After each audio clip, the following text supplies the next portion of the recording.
Bien, estamos en el capítulo 12, en donde estamos viendo 6 formas en las que Jesucristo fue confirmado como el Hijo de Dios. Estamos en la cuarta y todo lo que veremos hoy es una confirmación por el cumplimiento de las Escrituras. Las Escrituras hablaban de Jesucristo, los discípulos y toda la gente que está ahí viéndolo en ese momento que él está sobre la tierra, está notando que pues todo esto no fue por casualidad, sino por cumplimiento con la palabra de Dios, para que la palabra de Dios, el plan de Dios se cumpliera. Sin embargo, la confirmación en la que está, por la cual está pasando ahorita el Señor Jesucristo, pues nos muestra un sufrimiento que hay en su corazón, pero todo este sufrimiento había sido predicho. Él tenía que pasar por todo esto para que se cumpliera la palabra de Dios, y va camino a la cruz, va a mostrarnos cómo la cruz también era necesaria para que nosotros pudiésemos experimentar la vida eterna. Y en medio de todo esto, Jesucristo está diciendo, pues yo soy la luz, o sea, tienen que comprender todo esto porque yo soy el medio por el que lo van a reconocer. Aquí vamos a ver 3 formas de confirmación por el cumplimiento a la palabra, ¿verdad? Una confirmación que vino por su sufrimiento, por la palabra de Dios, son 4, perdón, por su sufrimiento, por la palabra de Dios, por la cruz y por el entendimiento que nosotros debemos de tener. Entonces vamos a ver todo esto de tal manera que podamos comprender más acerca de lo que nuestro Señor Jesucristo nos enseña aquí. Vamos a leer el Evangelio de Juan capítulo 12, versículos 27 y hasta el 36, del 27 y hasta el 36. Dice así, ahora está turbada mi alma. ¿Y qué diré? Padre, sálvame de esta hora. Mas para esto he llegado a esta hora. Padre, glorifica tu nombre. Entonces vino una voz del cielo. Lo he glorificado y lo glorificaré otra vez. Y la multitud que estaba ahí y había oído la voz decía que había sido un trueno. Otros decían, un ángel le ha hablado. Respondió Jesús y dijo, no ha venido esta voz por causa mía, sino por causa de vosotros. Ahora es el juicio de este mundo. Ahora el príncipe de este mundo será echado fuera. Y yo, si fuere levantado de la tierra, a todos atraeré a mí mismo. Y decía esto dando a entender de qué muerte iba a morir. Le respondió la gente, nosotros hemos oído la ley, que el Cristo permanece para siempre. ¿Cómo pues dices tú que es necesario que el Hijo del Hombre sea levantado? ¿Quién es este Hijo del Hombre? Entonces Jesús les dijo, aún por un poco está la luz entre vosotros. Andad entre tanto que tenéis luz para que no os sorprendan las tinieblas, porque el que anda en tinieblas no sabe a dónde va. Entre tanto que tenéis luz, creed en la luz para que seáis hijos de luz. Bueno, la primer parte de esta confirmación por el cumplimiento, pues es una confirmación por medio de la aflicción. Ahí vamos a ver 4 aspectos del sufrimiento. Ahí en el versículo 27 dice, ahora está turbada mi alma. Turbada puede ser traducido preocupada o afligida, ¿verdad?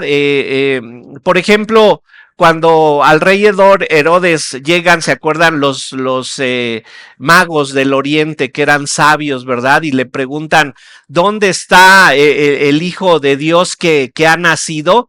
Nos dice ahí en Mateo 2:3 que Herodes y Jerusalén se turbaron, se espantaron, se inquietaron. ¿Por qué? Porque pues Herodes viene y le preguntan, ¿dónde está el rey, verdad? ¿Dónde está el rey de los judíos? Y él pues se asusta, como que el rey de los judíos, si hay otro rey, pues me va a quitar a mí. Aquí en Juan 13, 36 al 38, el Señor le dirá claramente a los discípulos que va a morir. Y justo cuando le dice a Pedro que lo va a negar, llegamos al capítulo 14, versículo 1, y nos dice ahí en Juan 14, 1, si quieren revisarlo, dice que pues ellos se sintieron, pues el Señor les anuncia que va a morir, se sienten como abandonados, y les dice el Señor en Juan 14, 1, no se turbe vuestro corazón. El Señor aquí dice que su alma está turbada, y vemos entonces que turbarse claramente involucra temor, e incluso yo podría decir que angustia por el futuro inmediato. ¿Qué va a pasar de manera inmediata? Él lo sabe, él sabe claramente qué es lo que viene. Y esto nos lleva a la pregunta, él dice, está turbada mi alma. ¿A qué se refiere su alma? Primero, se refiere a que, recordemos, Jesucristo era 100% Dios y 100% hombre. Esto no nos daba una suma del 200%. Lo que trata de decir esto es que Él en todo momento fue Dios, en todo momento fue hombre. Y cuando dice mi alma está turbada, pues habla de la parte más íntima de su ser, en lo más profundo de sus sentimientos como hombre. Y esto es muy importante porque si el Señor Jesucristo está sufriendo en este momento, que Él sabe que va entrando a Jerusalén y sabe que toda esa semana va a representarle un grave problema porque va a morir, nos recuerda Hebreos 4:15, que dice que tenemos un sumo sacerdote que nos puede comprender, se puede compadecer de nosotros, pues Él fue tentado en todo, pero sin pecado. Él está aquí sufriendo como hombre. Es Dios, pero está sufriendo como hombre, y esto lo confirma cuando nos dice que su alma está turbada, lo más profundo de su ser está conmovido, inquieto, asustado, sintiéndose preocupado profundamente, porque si vemos el contexto inmediato anterior, ha hecho muchos milagros. ¿Y qué ha obtenido de los fariseos? Que lo quieren matar. Esa puede ser una razón por la cual está turbado. Me vienen persiguiendo y lo que he hecho es bien para ellos, pero en el contexto inmediato posterior, ¿verdad? Es decir, en lo que sigue, pues va a la cruz. Entonces, al menos podemos notar esas dos razones por las cuales su alma está turbada, está conmovida, está preocupado, afligido. Y en Juan 12:23 nos dijo que había llegado ya su hora. Ahí él dijo, ha llegado mi hora. Llega el momento en el que él se tenía que humillar a sí mismo y hacerse humilde hasta la muerte, y muerte de cruz, como nos dice Filipenses 2. La semana de la pasión viene, y él sintió como ustedes y yo nos podemos sentir cuando vamos a un problema. Él sintió perfectamente como hombre, no se mantuvo sin emociones, estoico. O sea, no dijo, no hay problema, tengo que morir, y no sucede nada. No, estaba turbada su alma. Voy a ser azotado. Me van a colgar una corona de espinas, me van a lanzar un manto, me van a dar un puñetazo y van a decir, a ver quién te lo dio si es cierto que eres Dios. Él está conmovido por todo esto y se mostró como hombre. Y como hombre se puede compadecer de nosotros, y cuando llegue el momento de sufrir a nosotros, cuando nos negamos a nosotros mismos, cuando llegue el momento en el que tenemos que sufrir por nuestra fe, también nos turbamos, también tenemos miedo. A pesar de que sabemos que estamos en las manos de Dios, Jesucristo nos puede comprender. Y dice un comentarista del siglo XIX, dice lo siguiente: no cabe duda que la naturaleza humana, aun cuando está libre de pecado, se espanta ante el dolor. Este era Jesucristo. Él no tenía pecado, se estaba cumpliendo cabalmente la voluntad de su Padre en él. Él sabía que tenía que hacer lo que su padre le había mandado. Y le podemos agregar más. Él estaba cargando con el peso del pecado de toda la humanidad, de todas las generaciones. Él estaba recibiendo el peso de todo ese pecado. No eran sus pecados, eran los pecados de la humanidad, y él se siente turbado en ese momento. Sin tener pecado, sufrió. Pero nunca nosotros, ¿verdad?, recibiremos la muerte como pago por nuestros pecados. Esto es muy importante, hermanos. Ninguno de nosotros va a recibir la muerte pensando en que por medio de la muerte estamos pagando por nuestros pecados. Jesucristo ya pagó por ellos. A diferencia de Cristo, cuando prestamos demasiada atención a nuestras emociones, nos causan sufrimiento. Cristo está turbado, pero Cristo sabe lo que tiene que hacer, y nosotros, en el momento en el que sufrimos por la prueba, tenemos que recordar que por medio de la cruz de Cristo nosotros fuimos sanados. El Señor nos ama, y la forma en la que Él nos trate, la que sea, es la mejor forma en la que Él nos puede tratar. Y Jesucristo está entendiendo esto. Si yo no muero, la salvación no va a llegar a la gente. Dice Hebreos 5:7 que Jesucristo pidió ser librado de este momento, pero en Hebreos 5:8, vayan ahí, vayan a Hebreos 5:8, nos dice que esto fue bueno para él, porque en medio de este sufrimiento, como vamos a leer, Jesucristo aprendió. Y esto es una lección muy clara. No importa en medio de la situación que te encuentres, eso es un buen trato de Dios para ti y tiene un fin. Vean lo que dice Hebreos 5:8. Y aunque era hijo, por lo que padeció, aprendió obediencia. Esta es la idea. Jesucristo aprendió obediencia. ¿Qué será de ustedes? ¿Qué será de mí? Tenemos que pasar por eso también para aprender obediencia. Obvio, a nosotros no nos van a azotar, no nos van a poner una corona de espinas, no nos van a dejar que se seque la sangre cuando nos han puesto el manto y después arrancarla, y menos nos van a crucificar en una cruz. Pero el sufrimiento que podamos tener, debemos de comprender que es para nuestro bien. Y eso nos enfoca. Eso nos enfoca para saber pasar por la prueba. Y vean, o sea, la aflicción está siendo real para Cristo. No está fingiendo. La aflicción es real, pero vean cómo a él también le afectó, como a nosotros nos afecta. Y vean ahí mismo, ahí en Juan 12:27, porque dice, ahora está turbada mi alma, y vean lo que sigue, ¿y qué diré?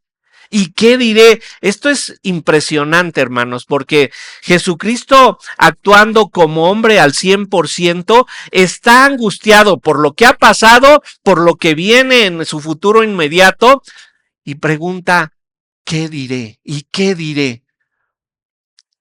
Miren, recordemos que cuando no sabemos qué decir, el Espíritu Santo intercede por nosotros. Jesucristo, en medio de todo esto, dice, ¿y qué diré?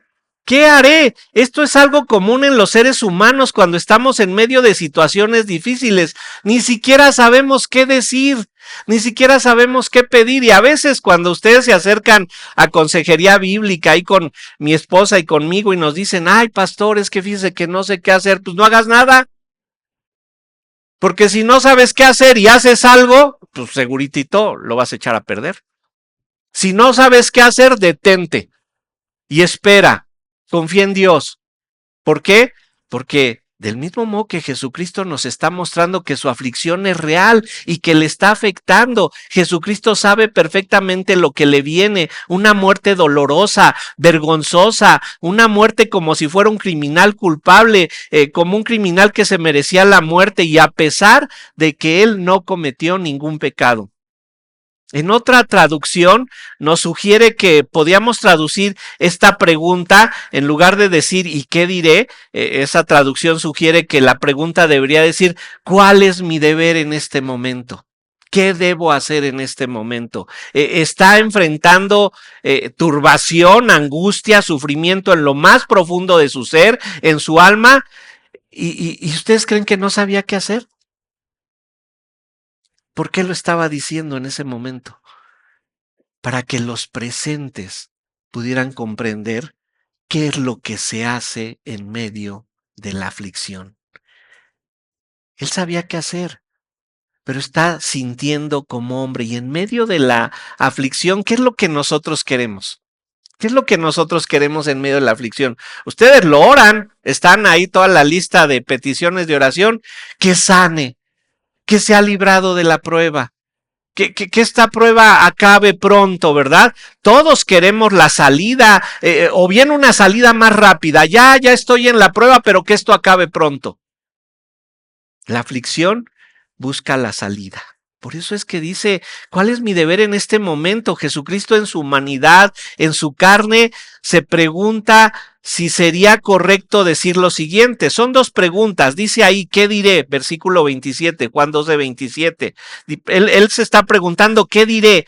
Padre, sálvame de esta hora. Él se pregunta, ¿es correcto que yo le pida a Dios, sálvame de esta hora? En la hora de la aflicción, ¿es correcto que yo le pida a mi Padre que me salve, que me libre? Me recuerda ese cuestionamiento que se hacía Pablo en Filipenses, en Filipenses 1:22. ¿Se acuerdan que él decía que no sabía si le convenía más morirse o quedarse? Y decía, pues no sé qué escoger porque por ustedes conviene que me quede. Pero a mí me conviene más que esté yo con mi Señor. Y en esto estoy en estrecho, decía. Estoy en turbación, estoy en aflicción. No sé entonces qué escoger. Pero ese era un hombre. Jesucristo evidentemente sabe qué hacer, pero el lenguaje que él está usando es el lenguaje de una naturaleza humana. Sin embargo, lo que nos está mostrando Jesucristo es que su aflicción es real, pero en medio de la aflicción no debemos de buscar que concluya, sino que esta aflicción sirva para que Dios sea glorificado. Jesucristo sabe qué hacer. Y recuerden, cuando esté en el huerto de Getsemaní, ¿se acuerdan cuál va a ser su oración? Padre, si es posible, pasa de mí esta copa, pero no se haga mi voluntad, sino la tuya. ¿Y cuál fue la voluntad de Dios? Que fuera a la cruz y muriera en toda esa forma tan cruenta. Él se pregunta, ¿qué debo de hacer? Y vean cómo concluye ahí el versículo 27. Él pregunta, ¿le debo de decir al Señor que me salve esta hora? Pero vean su respuesta al final del versículo 27. Mas para esto he llegado a esta hora. Jesucristo ahí en Juan 4:34 nos había dicho que su alimento era hacer la voluntad de su Padre.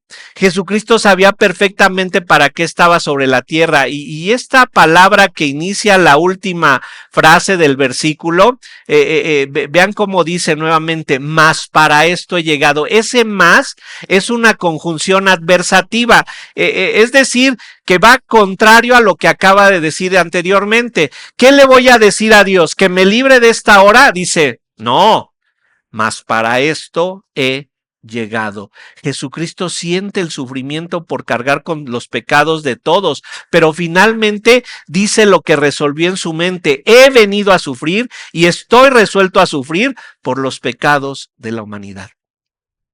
Para esto he venido. Padre, sé a qué he venido al mundo. Vine a experimentar angustia, dolor y sufrimiento por amor a los perdidos. Jesucristo expuso su dolor momentáneo, pero no perdió de vista que todo esto era plan de Dios. ¿Qué experimentó como nosotros? Juan 16:33, en el mundo tendréis aflicción. No dice, en el mundo puede ser que tengan aflicción. No dice, en el mundo igual y les sucede algún poquito de aflicción. No es un imperativo, en el mundo tendréis aflicción. Es decir que todos nosotros, por el simple hecho de estar vivos, estamos en aflicción. Pero también nos dice 2 de Timoteo 3:11 que los que quieran vivir piadosamente deben padecer persecución.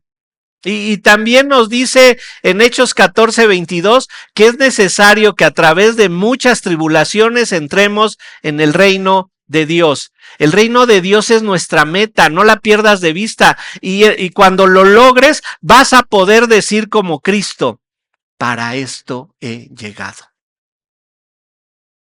Entonces, cuando te preguntes, ¿por qué me está sucediendo esto? ¿Por qué a mí? ¿Por qué yo? Tienes la respuesta. Para esto llegaste a la tierra. ¿Cómo vamos a llegar al reino de Dios? ¿Qué tiene que pasar antes para que podamos llegar al reino de Dios? Nos tenemos que morir, ¿sí? ¿Y cuál es el único requisito para poder morir? Pues todos lo cumplen, ¿verdad? Están vivos. Entonces ya van cumpliendo ese requisito, ¿sí? Cuando estén en medio del sufrimiento, digan, para esto he llegado. Todo esto era el perfecto cumplimiento de la palabra de Dios en referencia a Isaías 53. Él está ahí en medio de todo esto y vean la segunda parte de esta confirmación. Ahora es por medio de la palabra de Dios. En el versículo 28 dice el Señor Jesucristo, Padre, glorifica tu nombre. Entonces vino una voz del cielo, lo he glorificado y lo glorificaré otra vez. Padre, glorifica tu nombre. Esto es una variante de la forma en la que nos enseñó el Señor Jesucristo a orar ahí en Mateo 6, en Lucas 11. Padre, glorifica tu nombre. Podría ser el equivalente a santificado sea tu nombre. Es un reconocimiento claro de la soberanía de Dios. Todas las cosas ocurren para que su nombre sea glorificado, para que su nombre sea santificado. Un autor del siglo XIX, J.C. Ryle, este era un pastor de la Iglesia de Inglaterra. Vean lo que él dice en referente a esto. El corazón de un creyente tiene un solo anhelo. Padre, que tu nombre sea glorificado en mi vida. Tómame por completo, haz en mí lo que desees.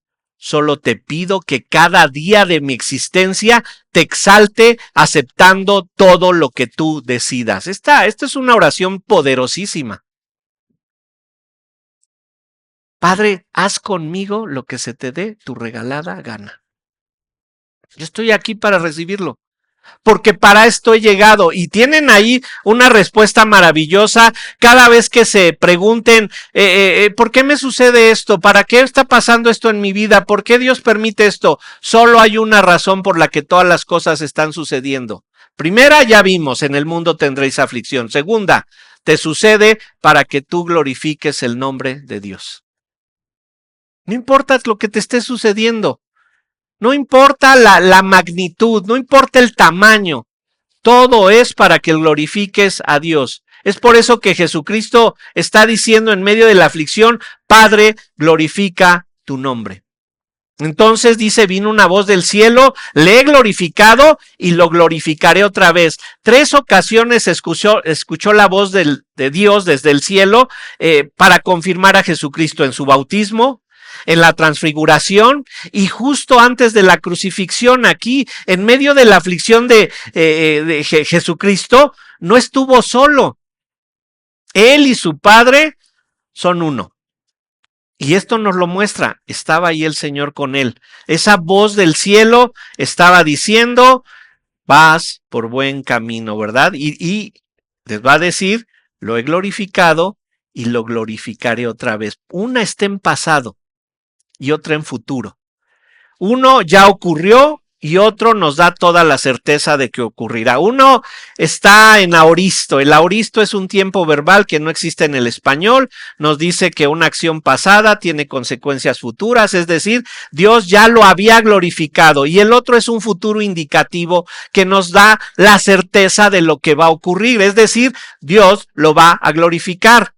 En el contexto de toda la Biblia, Dios se ha glorificado en el pasado.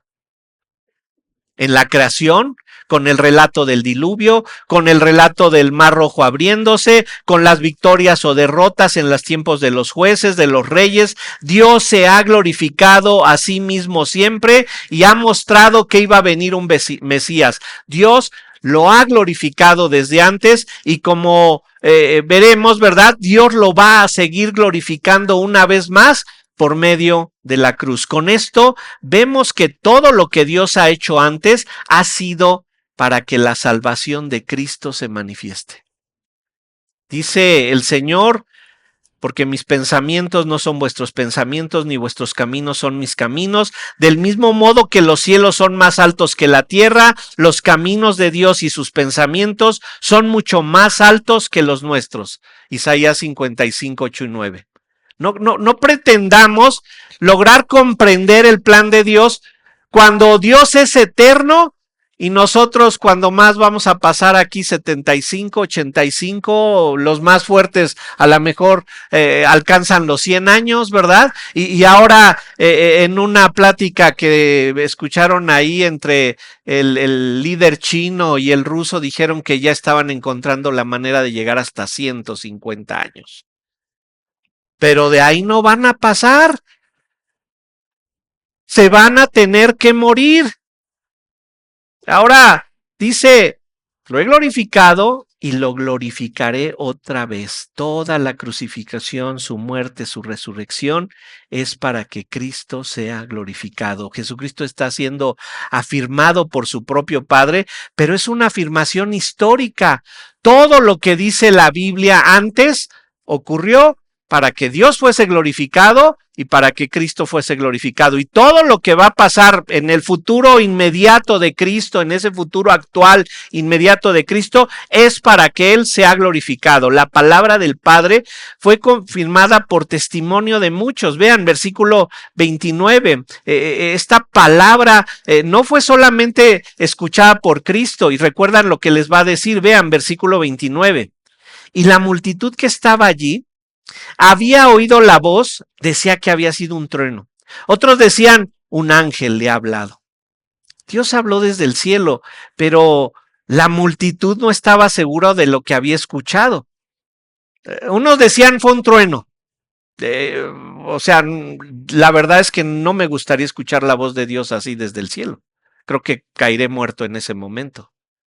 O sea, esto fue algo poderosísimo. Otros decían, fue la voz del ángel. Los del trueno parece ser que querían una explicación lógica. Aun cuando en aquellos tiempos sí tenían clara la idea de que Dios controlaba todos los fenómenos climáticos, los fenómenos de la naturaleza como Él quisiera, lo que querían era una explicación lógica. No, eso fue un trueno. Trataban a lo mejor hasta de negarlo, ¿verdad? Pero otros decían, no, fue la voz de un ángel. Y noten, esta idea de un ángel, pues en todo el Antiguo Testamento vemos al ángel de Dios que está interviniendo con la humanidad, ¿verdad? Con el pueblo del Señor. Y ellos entendían que los ángeles eran agentes de Dios. Esto lo habían aprendido en el Antiguo Testamento. Pero como quiera que fuera, ambos grupos sabían que lo que había sucedido era producto de la intervención de Dios. Dios estaba haciendo algo. No tenían una respuesta clara. Nosotros comprendemos que la intervención de Dios está en nuestras vidas cuando somos capaces de obedecer y después de obedecer, experimentar la paz que sobrepasa todo entendimiento. ¿Qué tengo que hacer? Pues muchas veces en la consejería bíblica no recibes la respuesta que querías. Desquítate, véngate. ¿No, verdad? Perdónalo, perdona como Cristo perdonó. Perdónalos porque no saben lo que están haciendo. Soporta la aflicción, humíllate. No, ya me tiene hasta aquí. Pues, ¿cómo cree que lo voy a aceptar? Bueno, cuando logras obedecer, te llega la paz que sobrepasa todo entendimiento. Ninguno tenía la explicación correcta por la que Jesucristo les explica, ¿no? Vean el versículo 30. La palabra que se había escuchado era para beneficio de ellos, no para beneficio de Cristo. Versículo 30. Respondió Jesús y dijo, no ha venido esta voz por causa mía, sino por causa de vosotros. La gente no había comprendido que lo que había sucedido era para su propio beneficio. Ahora piensen un poco. La voz de Dios, ¿qué le podía enseñar a Jesucristo? Jesucristo y Dios son uno. O sea que todo lo que le pudiera decir el Padre al Hijo en ese momento, Jesucristo lo sabía. Jesucristo tenía ese entendimiento. Es decir, que por eso la voz no vino a causa de Jesucristo, sino que la voz vino a causa de los que estaban ahí escuchando, ¿verdad? Es por esto que la voz tenía la intención de mostrarle a los presentes que Dios siempre ha estado interactuando con la humanidad.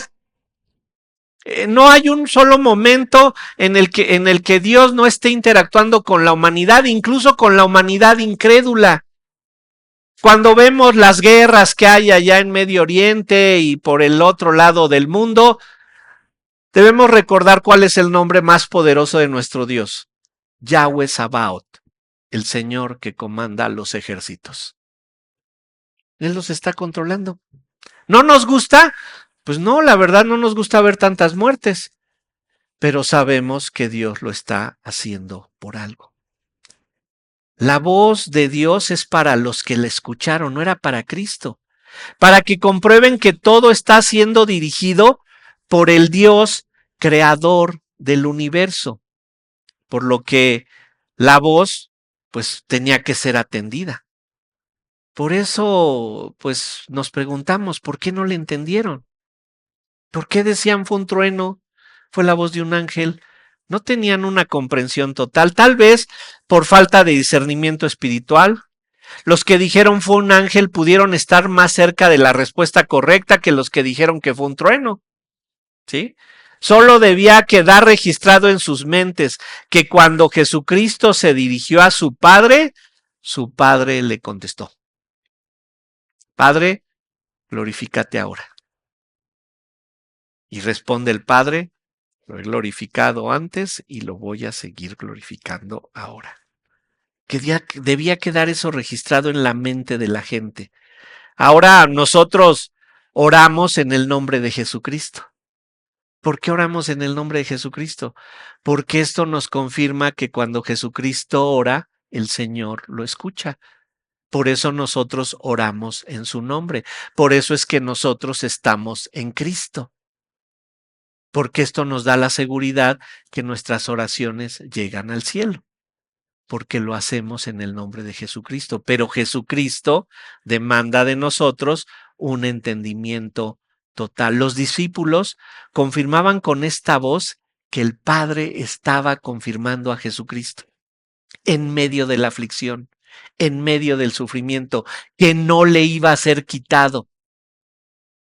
Jesucristo va a tener que pasar por la cruz. Entonces, está siendo confirmado por el sufrimiento que tuvo, está siendo confirmado por la palabra de Dios, ¿verdad? Directamente, audiblemente, pero ahora vamos a ver cómo fue confirmado por la cruz y esto lo vamos a ver de los versículos 31 al 33, ¿verdad? Dice ahí en el versículo 33, ahora es el juicio de este mundo, ahora el príncipe de este mundo será echado fuera. Notemos las veces que se usa ahora. Dice, ahora es el juicio de este mundo y ahora el príncipe de este mundo será echado fuera. Este ahora es un adverbio de tiempo que también fue usado cuando dijo, ahora está turbada mi alma. En ese momento, todo lo está asistiendo ahí. En aquel momento se estaba llevando a cabo el juicio de este mundo. Dice, ahora es el juicio de este mundo. Al matar a Jesucristo, el mundo, y cuando hablamos del mundo, hablamos de ese sistema organizado que se rebela en contra de Dios. Ese mundo estaba determinando su propia sentencia de muerte. El mundo se encontraba sin Dios, ¿verdad? De acuerdo a lo que leemos en Efesios 2:12. Vayan a Efesios 2:12. El mundo no tenía a Dios para recurrir a Él y obtener la salvación. Cuando hablamos del mundo también estamos hablando de los gentiles. Los judíos conocían a Dios, pero como sabemos, muchos de ellos no lo recibieron. A lo suyo vino y los suyos no le recibieron. Pero Efesios 2:12 se nos dice que el mundo sin Cristo estaba sin esperanza. Vean Efesios 2:12. En aquel tiempo estabais sin Cristo, alejados de la ciudadanía de Israel y alejados de los pactos de la promesa, sin esperanza y sin Dios en el mundo.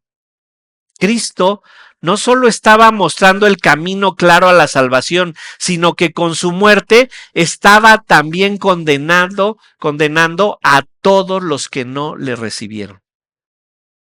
Dense cuenta, esto sucede cuando compartimos el Evangelio. Cuando compartes el Evangelio, si no recibes una respuesta positiva, pues la persona ya está condenada. O sea que el Evangelio o salva o condena. Por eso debemos de ser muy, muy cautos en cuando compartimos el Evangelio, muy sabios. Todo el mundo quiere una respuesta inmediata, ¿verdad? Y eso es lo que nos han enseñado por generaciones. Te comparto el Evangelio y quieres recibir a Cristo, sí, vamos a hacer la oración y a partir de este momento ya eres salvo. Como si se tratara nada más ahí de algún embrujo mágico, ¿verdad? No, por eso les he enfatizado que me encanta lo que hacía el Señor Jesucristo. Cuando Nicodemo le pregunta qué se necesita para ser salvo, le dice, pues mira, ser salvo es como el viento, no sabe ni de dónde viene ni a dónde va. ¿Por qué no le dijo, fácil, vamos a hacer la oración, mira, y a partir de esta oración ahorita vas a ser salvo?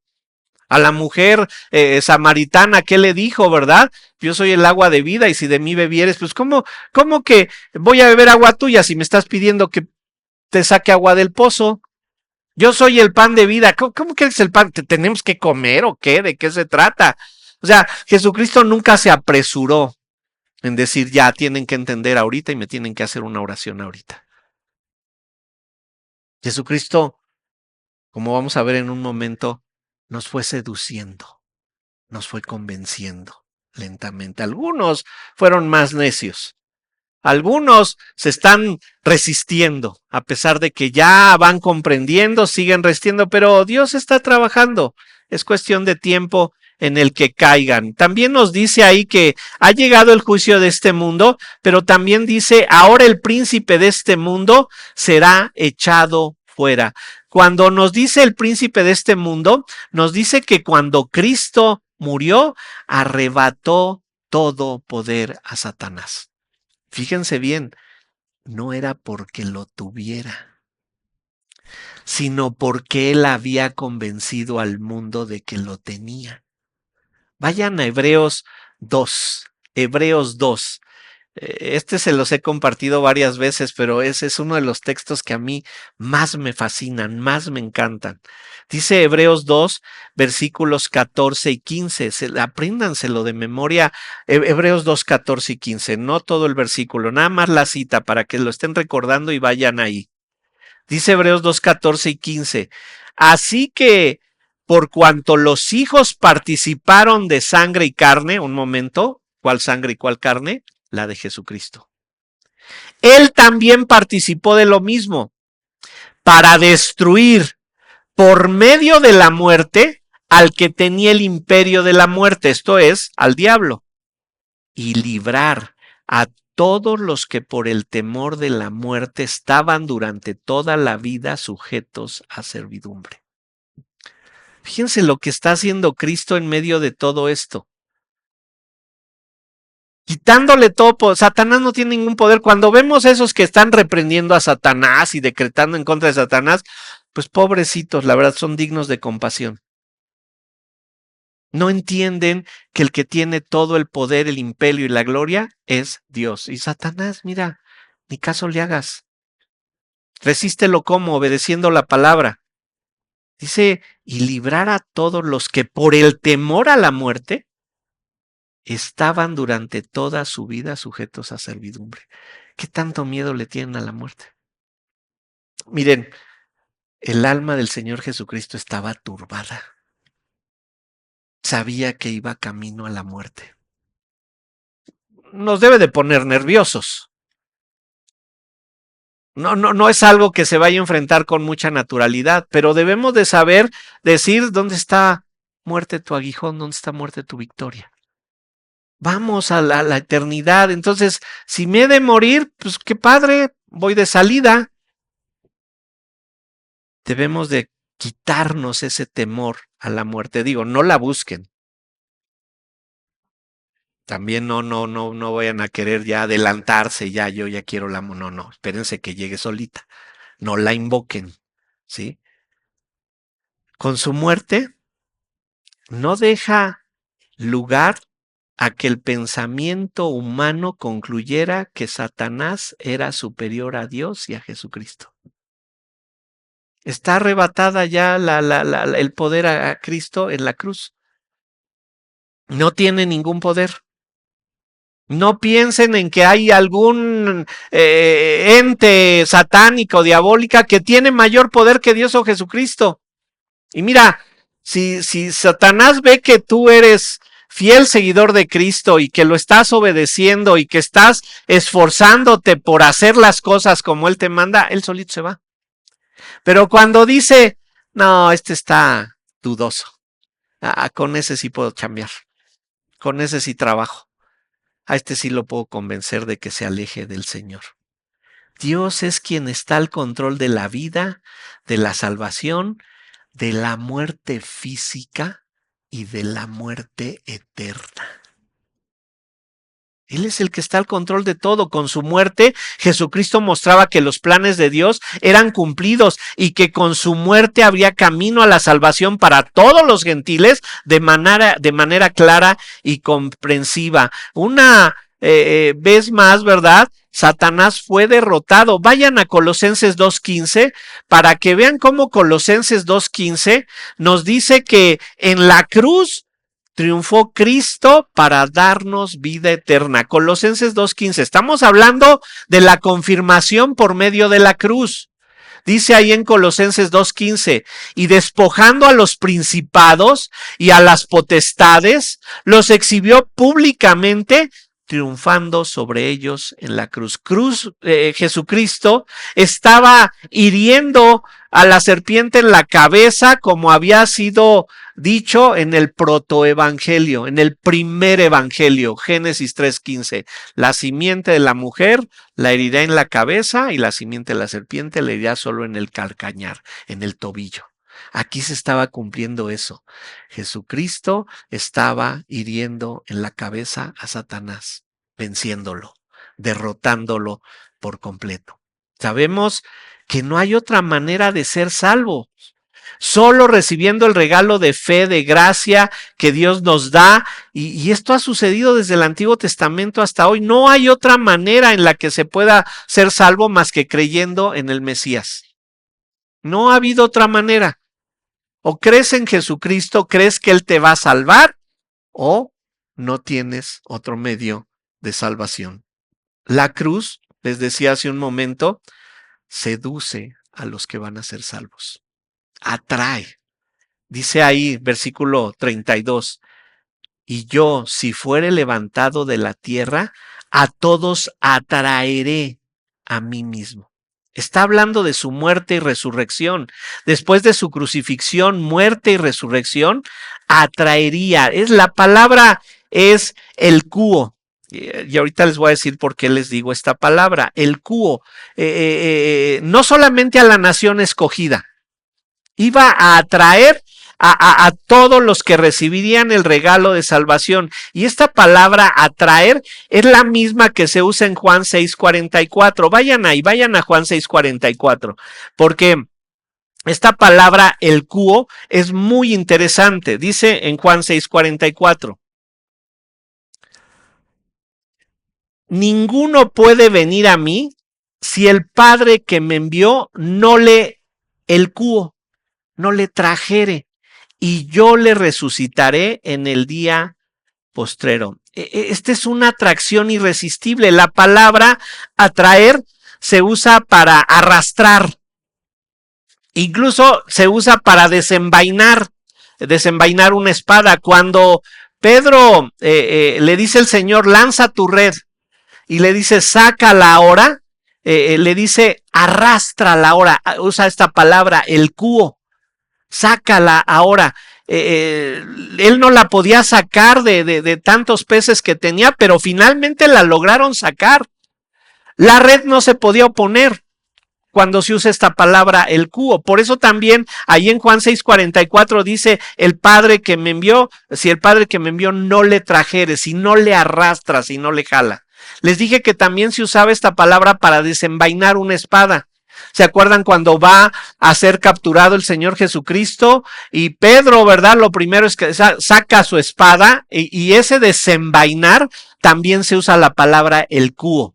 La espada no se podía oponer, estaba siendo arrastrada y sacada. De tal manera que cuando aquí nos dice, y yo si fuere levantado de la tierra, a todos el cuo, a todos atraeré a mí mismo, nos está diciendo que no hay manera en que el hombre que ha de ser salvo se pueda resistir a la atracción de Jesucristo, a la seducción.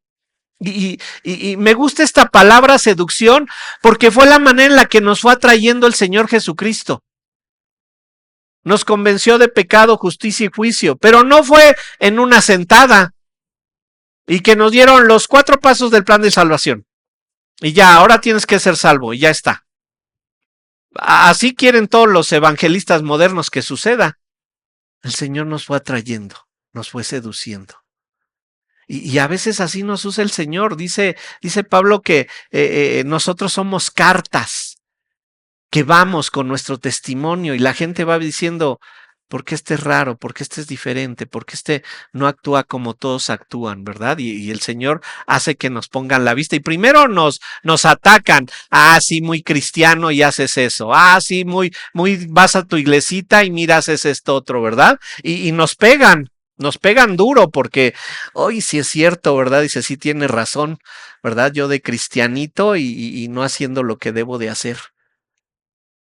Pero así es como el Señor nos empieza a traer y se dejan que les compartas algo y dejan que les hables otra vez hasta que les llega la situación complicada y difícil, la aflicción y te dicen, ¿verdad? Y les han dicho, ¿verdad? Tú que estás más cerca de Dios,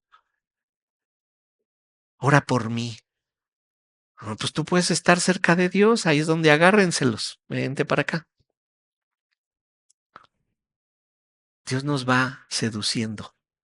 El hombre que ha de venir a Cristo, Dios lo traerá. El cuo es la palabra. Y si la atracción de Dios, sin la atracción de Dios, sin que Dios no nos arrastre hacia Él, no podemos venir.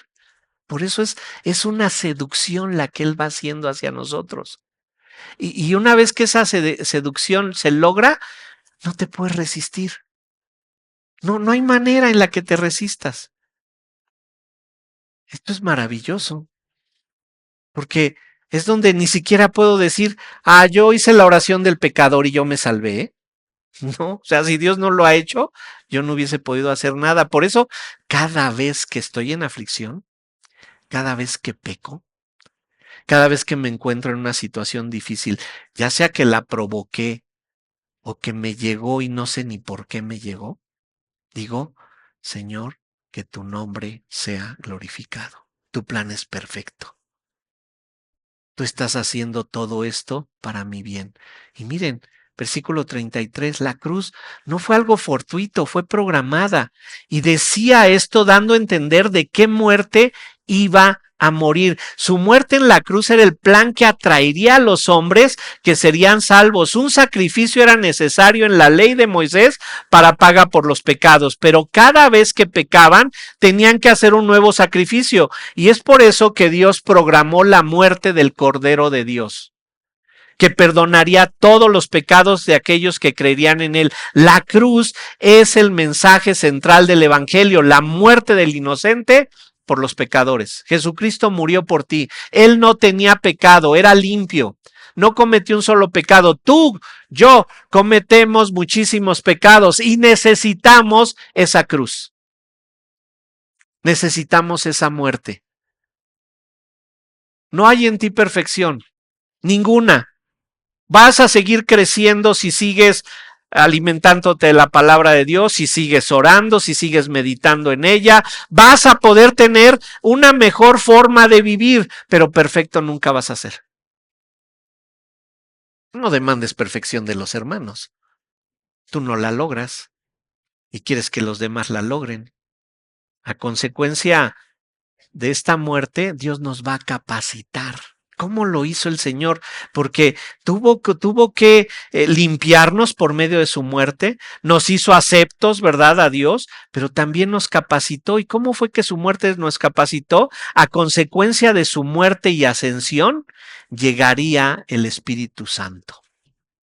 El Espíritu Santo es el regalo que Dios nos da después de que el sacrificio del Cordero de Dios fue levantado en la cruz y llegó después de que ascendió al cielo. Dios programó la cruz como el medio para traernos a Él, limpiarnos de nuestros pecados y capacitarnos con el poder del Espíritu Santo. ¿Por qué podemos obedecer? Porque tenemos el Espíritu Santo en nosotros. Pero la cruz, recuerden, también condena a aquellos que no aceptan el regalo de salvación. Cuando tú no aceptas el regalo de salvación que Dios te da por medio de esa cruz, de esa muerte del Señor Jesucristo, lo que le estás diciendo es prefiero la condenación. Bueno, entonces vemos que la aflicción lo ha comprobado, la palabra de Dios lo ha confirmado, ¿verdad? Y también hemos visto cómo es que la cruz está confirmando al Señor Jesucristo.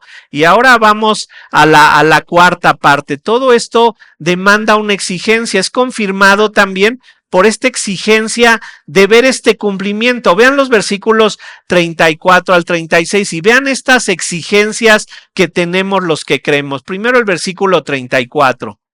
Dice, respondió la gente, nosotros hemos oído de la ley que el Cristo permanece para siempre. ¿Cómo pues dices tú que es necesario que el Hijo del Hombre sea levantado? ¿Quién es este Hijo del Hombre? Cristo les está diciendo que tiene que ser levantado, haciendo referencia a su muerte, por lo que a ellos no les parece que sea congruente con la ley. ¿Qué pudo haber en la mente de ellos? Bueno, podemos mencionar muchos pasajes, pero ellos creían que iba a llegar el Mesías, se los he explicado ya, a gobernar, a liberarlos de la presión de los romanos, su rey iba a llegar a gobernar y ellos iban a ser libres. Eso era lo que tenían en mente. Solo revisemos Daniel 7:14, dejen su separador ahí en Juan 12, vamos a ver Daniel 7:14. Porque ahí se hablaba de que cuando viniera el Hijo del Hombre, su reino sería eterno.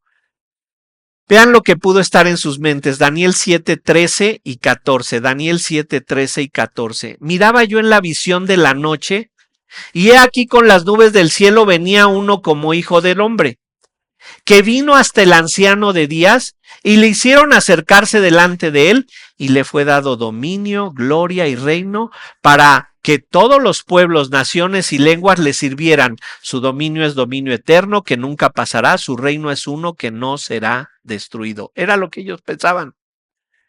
Va a llegar a que tenga un dominio eterno, él nunca va a pasar y su reino nunca va a ser destruido. Pero en Juan 12:23, Jesucristo habló del Hijo del Hombre, ellos están legando la idea con lo que había hablado Daniel, porque también se habla de uno como hijo de hombre.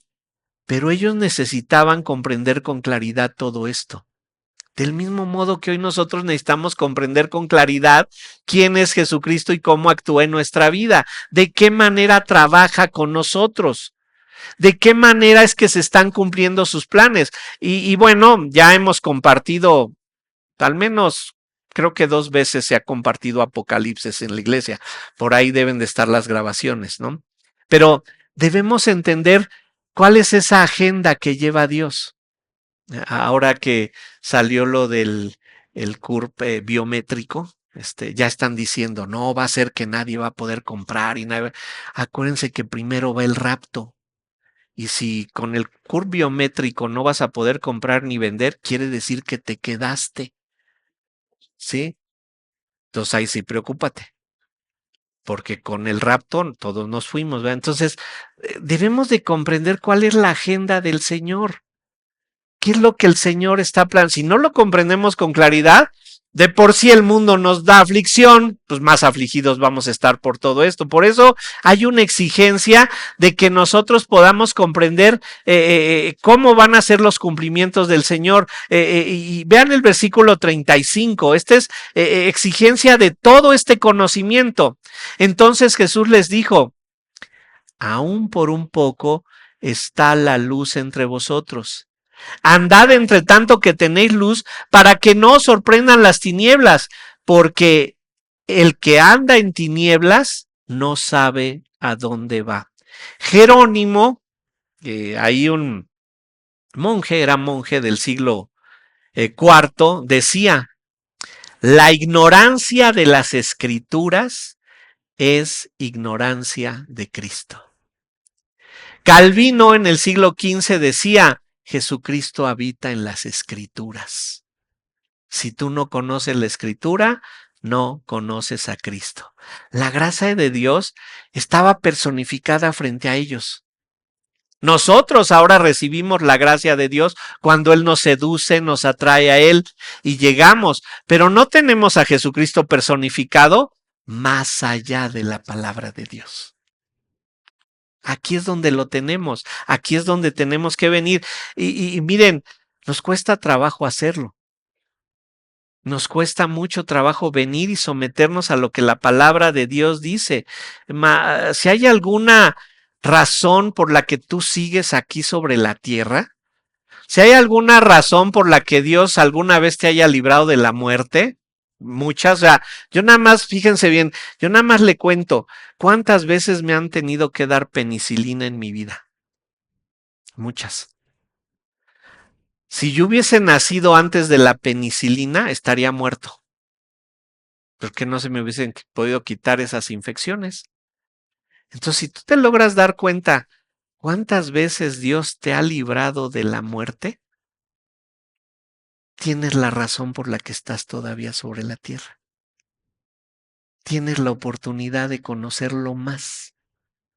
Tienes la oportunidad de entenderlo más, de aprender de él. Ellos preguntaban quién era el Hijo del Hombre, pero Jesucristo les había dicho que era él era el pan de vida, el agua de vida, la luz del mundo, ¿verdad? Pero esta luz está a punto de apagarse cuando lo crucifique. Ellos tenían la oportunidad única de preguntar para conocer tanto como les fuese posible. Imagínate tener a Jesucristo ahí. Me sucede a nosotros los pastores, a Oscar, a Roger, a mí que de repente nos sucede que estamos con alguno de ustedes que no hemos estado tal vez muchas veces y nos dicen ahorita que lo tengo aquí, ¿verdad? Ahorita que lo tengo aquí le puedo preguntar lo que quiera. Bueno, ellos así tenían a Jesucristo. Pero ¿sabes qué? Ahorita que tienes la Biblia aquí, le puedes preguntar lo que quieras. Esta es tu oportunidad de conocer más del Señor. Entre tanto que hay luz, ¿cuál luz? La luz de tu vida. Si Dios te está dando horas, minutos, días, como tú quieras, en esta vida más, es para que lo puedas conocer más, para que tengas esperanza. Estar en la luz de Cristo es saber quiénes somos, de dónde venimos y a dónde vamos, cosa que la filosofía humana no ha podido responder. Estar en la luz que nos da Cristo por medio de su palabra es aprender cómo se debe vivir en esta vida. Andar en luz es contrario a un descanso ocioso que en lugar de aprovechar el tiempo, lo desperdicias en cuestiones del mundo.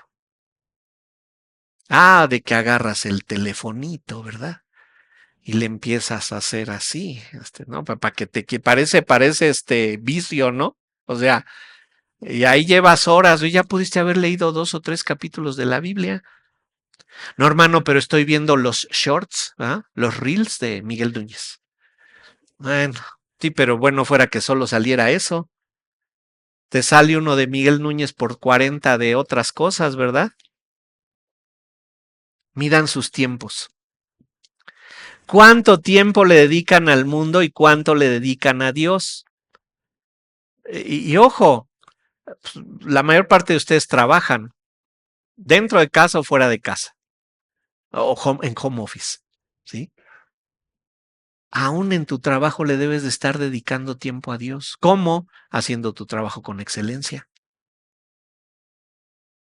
Sobresaliendo ahí en medio del trabajo que Dios te ha dado, tú debes de sobresalir para que muestres ahí a Cristo y te digan, ¿cómo que tú? Oye, si el sindicato nada más dice que tienes que hacer 3 al día y tú haces 5, ¿por qué?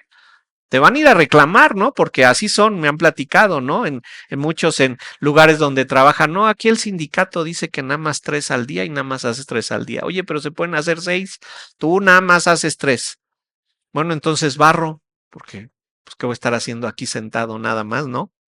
Midan sus tiempos, porque si no viven en la luz de Cristo, las tinieblas los van a sorprender, ¿verdad? Las tinieblas te van a atrapar y si tu luz no brilla con fuerza, y me refiero a la luz de la Biblia, que esa luz abunda en tu mente, cuando te sorprendan las tinieblas, lo más normal es que no sepas qué hacer.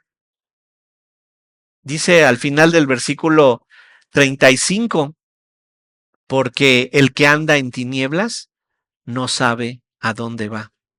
Aquí se compara el viaje con la vida, una vida sin luz de noche. De hecho, ahorita no lo hacemos, ¿verdad? Si tienen la necesidad de salir a carretera o a algún lugar, prefieren no hacerlo de noche.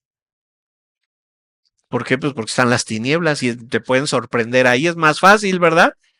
Entendemos lo que significa la luz y miren, mientras tengamos la luz en este viaje de la vida, mientras estemos en esta carretera de la vida, nos conviene estar viviendo, siendo alumbrados con la luz de Cristo y diciendo, lámpara es a mis pies y lumbrera mi camino. Sí, porque de otra manera, pues ¿sabes qué? Vamos a estar en tinieblas. El viajar con la luz de Cristo, ofrece lo contrario a las tinieblas, ¿verdad? El viaje con Cristo es un viaje seguro, un viaje cómodo, un viaje que es dirigido con la sabiduría de Dios. Jesucristo está diciendo a los que están escuchando que tienen una urgencia de conocimiento divino. Ellos dicen, ¿cómo dices que vas a ser muerto si nosotros hemos visto que dice ahí que cuando venga el Mesías va a reinar? Necesitan conocer más, necesitan entender más y esto es toda la vida. El que sigue creyendo que sobre la tierra está lo mejor, no han entendido que somos peregrinos y extranjeros, que solo vamos de paso aquí. Nuestro lugar para vivir seguros, confiados y cómodos está al final, en la eternidad. Ahí vamos, concéntrense en ello. La luz de Cristo nos lo muestra, la luz de Cristo nos dice que debemos de caminar por el camino iluminado hacia la eternidad. Es por eso, por lo que hay una urgencia de comprensión, de conocimiento, de tener visión espiritual. Y vean esta última parte de la sección. Vean la exigencia de aprovechar la luz para ver el cumplimiento de Cristo. Versículo 36.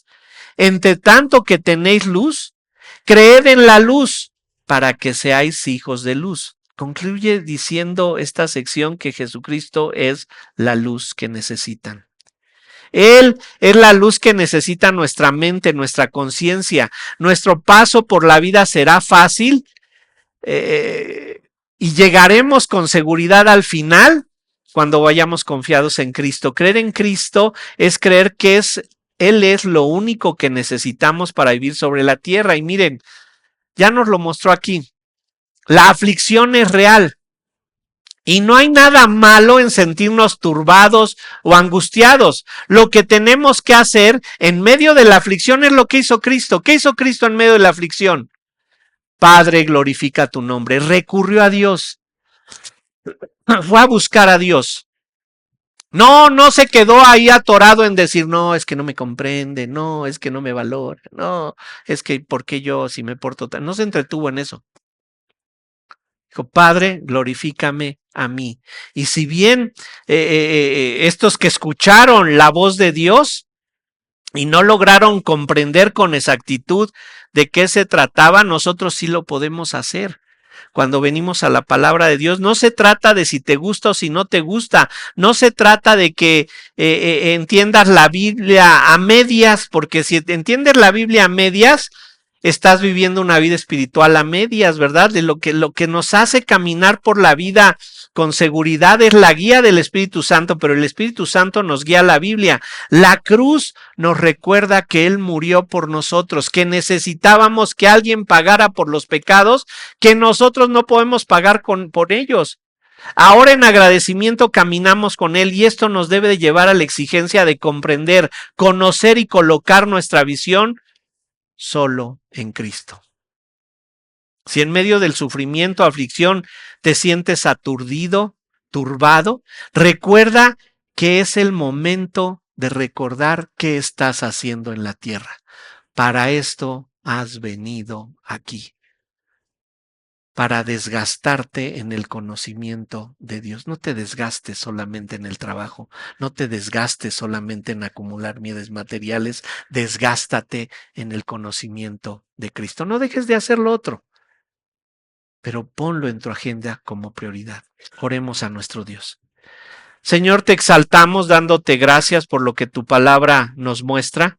Queremos rogarte, Señor, que todas estas verdades se arraiguen a nuestro corazón, se puedan sostener ahí y sobre todo cuando estemos en medio de la aflicción, recordar que pues solo tenemos un propósito en esta tierra, glorificar tu nombre.